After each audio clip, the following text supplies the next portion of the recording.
You can win on Western Land every single time if you do these two things. This strategy also works best on a 30-turn game with classic bonus stars, the best way to play competitive Mario Party in my opinion. But it can be used on all modes. However, I really wouldn't try it on Frenzy mode because it's too fast-paced of a game. Alright, the first thing you want to do is use star traps early and often. Now, you might be thinking, the star trap is a bad item that's easily avoidable in this game with all the movement items and the custom dice, so no one will land on star traps. And you'd be right.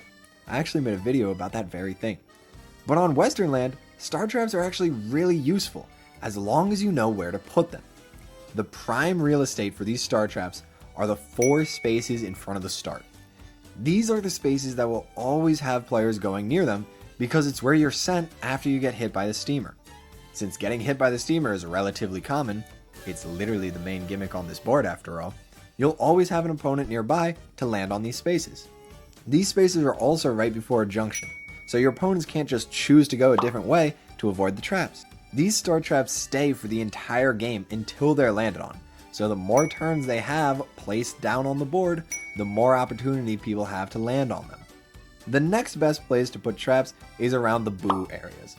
There's no golden pipe on this board, so one of the best strategies is to go to boos and steal stars.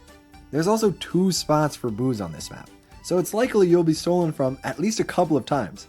But a great way to deter that, or get your stars back, is by having these star traps around those boo spots on the map.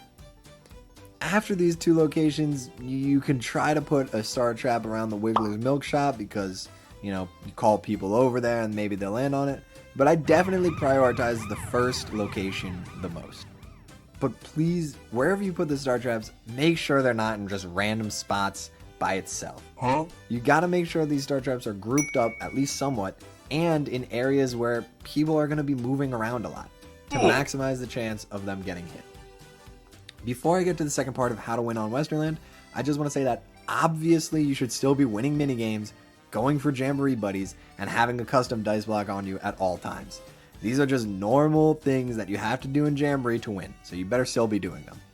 Also, please subscribe if you like these tips and want me to do them for the rest of the boards on Jamboree. Alright, back to it.